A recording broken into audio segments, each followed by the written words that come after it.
बिस्मिल्लाहिर्रहमानिर्रहीम। अस्सलाम वालेकुम। ईरान ने ऐलान किया है कि हम आखिरी जंग लड़ने के लिए जा रहे हैं इसराइल के खिलाफ और इसके बाद कोई जंग नहीं होगी। इसका मतलब ये है कि या आप रहेंगे या हम रहेंगे, किसी एक ने रहना, यानी ये समझ ले फाइनल मैच है। अब इससे एक भी मुराद ये है कि ईरान ने कहा कि इसके बाद इसराइल इस काबिल नहीं रहेगा कि वो दोबारा कभी जंग लड़ सके। इसका मतलब है कि लास्ट ऑप्शंस सारे इस्तेमाल करने जा रहे हैं। लेकिन एक बात ज़हन में रखिएगा, ये जंग जितनी खतरनाक तबाहकुन है, अगर ईरान को कुछ हुआ तो उम्मत मुस्लिमा का दी एंड ज्यादा दूर नहीं होगा। ये भी आप ज़हन में रखिए, क्योंकि ईरान के पास सबका नंबर है।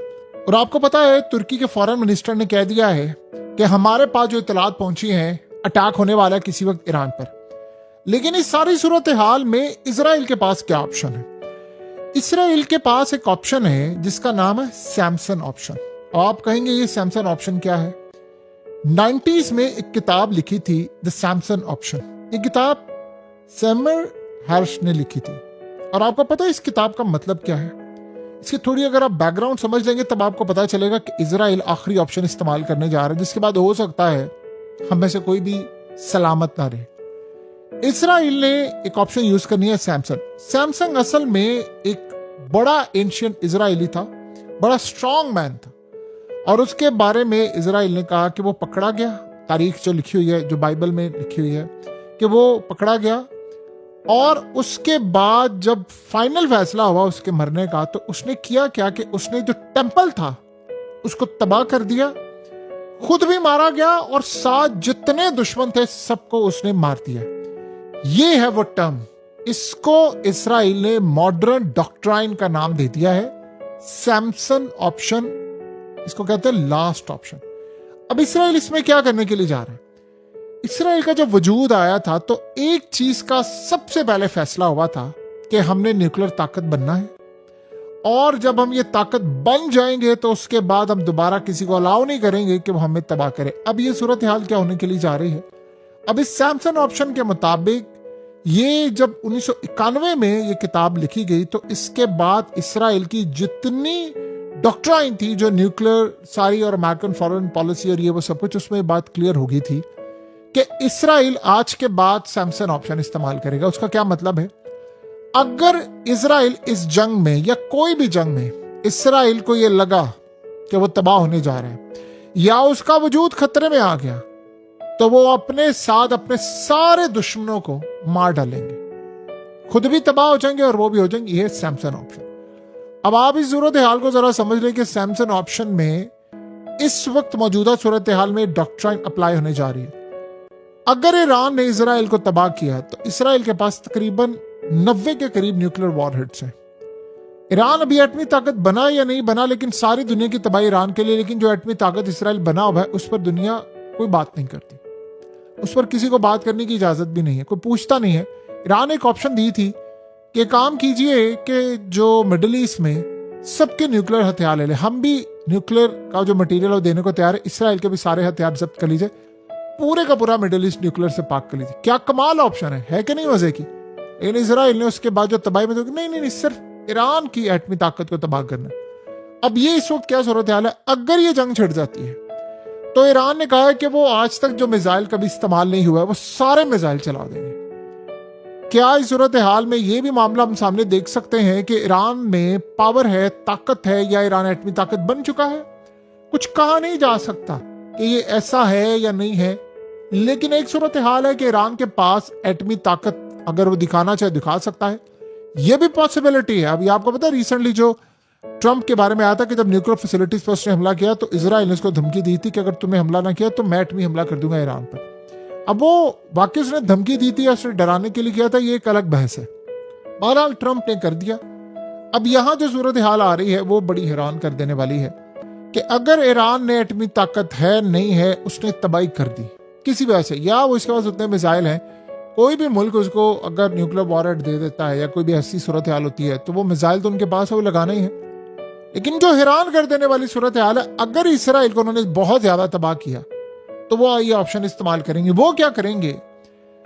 वो आप ये सोचें कि कितने मुल्क हैं, 57 मुल्क है ना इस्लामिक, तो वो अगर सारे ममालिक पर या दुनिया भर में अगर हर जगह वॉरहेड और मिसाइल चला दें, ठीक है हम गए तो सब गए, सब कुछ तबाह, दुनिया तो वैसे ही खत्म हो जाएगी। तो आप इमेजिन कर लें कि ये ऑप्शन उनके पास मौजूद है और उन्होंने सबसे पहले किसको टारगेट किया, वो किसको अपना दुश्मन समझते, मुसलमानों को समझते हैं। तो ये जो सूरत हाल इस वक्त पैदा हो रही है उनकी डॉक्ट्राइन में, ये बात सबसे अहम है कि इसराइल के वजूद को खतरा हुआ तो वो अपने सारे दुश्मनों को तबाह कर देंगे। मजे की बात यह है कि वो अपने अलावा सारी दुनिया को अपना दुश्मन ही समझते हैं। लेकिन नंबर 1 तो चूंकि हम लोग हैं ना, तो यानी मुसलमान हैं, बाकी तो सेकंड और थर्ड पोजीशन या फोर्थ या एंड पर आते हैं। लेकिन इस सूरत हाल के अंदर वो क्या करेंगे, वो पूरी दुनिया को तबाह कर देंगे, खुद भी तबाह हो जाएंगे और पूरी दुनिया को भी तबाह करेंगे। खुद तो वो ये समझेंगे ना कि मामला होने जा रहा है। आपको पता है, रशिया हो, पाकिस्तान हो, इंडिया हो, अमेरिका हो, ये सारे जो न्यूक्लियर ताकतें बनी हैं, इनका मेन एजेंडा क्या होता था कि हमने न्यूक्लियर ताकत बनना है ताकि कोई हमें तबाह ना कर सके और हम सेकंड स्ट्राइक कैपेबिलिटी रखें। हमने पहला हमला नहीं करना, यानी जो ऑप्शन होता है कि पहले हमला करना है, वो फर्स्ट स्ट्राइक कैपेबिलिटी और ये वो नहीं करेंगे, हम सिर्फ अपने दिफा में करेंगे। ये हमेशा से रहा है ना। अब आप इमेजिन कर लें कि इजराइल की ऑप्शन क्या है, वो अपने दिफा में नहीं है, दुश्मन को तबाह करने में, कि अगर हमें पहले इस्तेमाल करना पड़े हम कर देंगे, हम ये ऑप्शन इस्तेमाल करेंगे। अब आप बताइए कि सारी सूरत हाल के अंदर ईरान अगर तबाह कर देता है अमेरिका को, इजराइल को, और ये बात आप ज़हन में रखिए, फिर ये बात समझ लें, दुनिया के 57 इस्लामिक ममालिक मिलकर इसराइल का वजूद तो बड़ी दूर की बात है, बाल भी बाका नहीं कर सकते, उसको टच भी नहीं कर सकते, उसके खिलाफ स्टेटमेंट नहीं दे सकते। बाकी बातें तो बात की बात है। दुनिया में एक ताकत है जिनकी मैशत का बड़ा गर्क हो चुका हुआ है, पाबंदियां हैं, तेल नहीं बेच सकते, गैस नहीं बेच सकते, पाकिस्तान गैस नहीं ले सकता, इंडिया तेल गैस कुछ नहीं, उसका नाम है ईरान।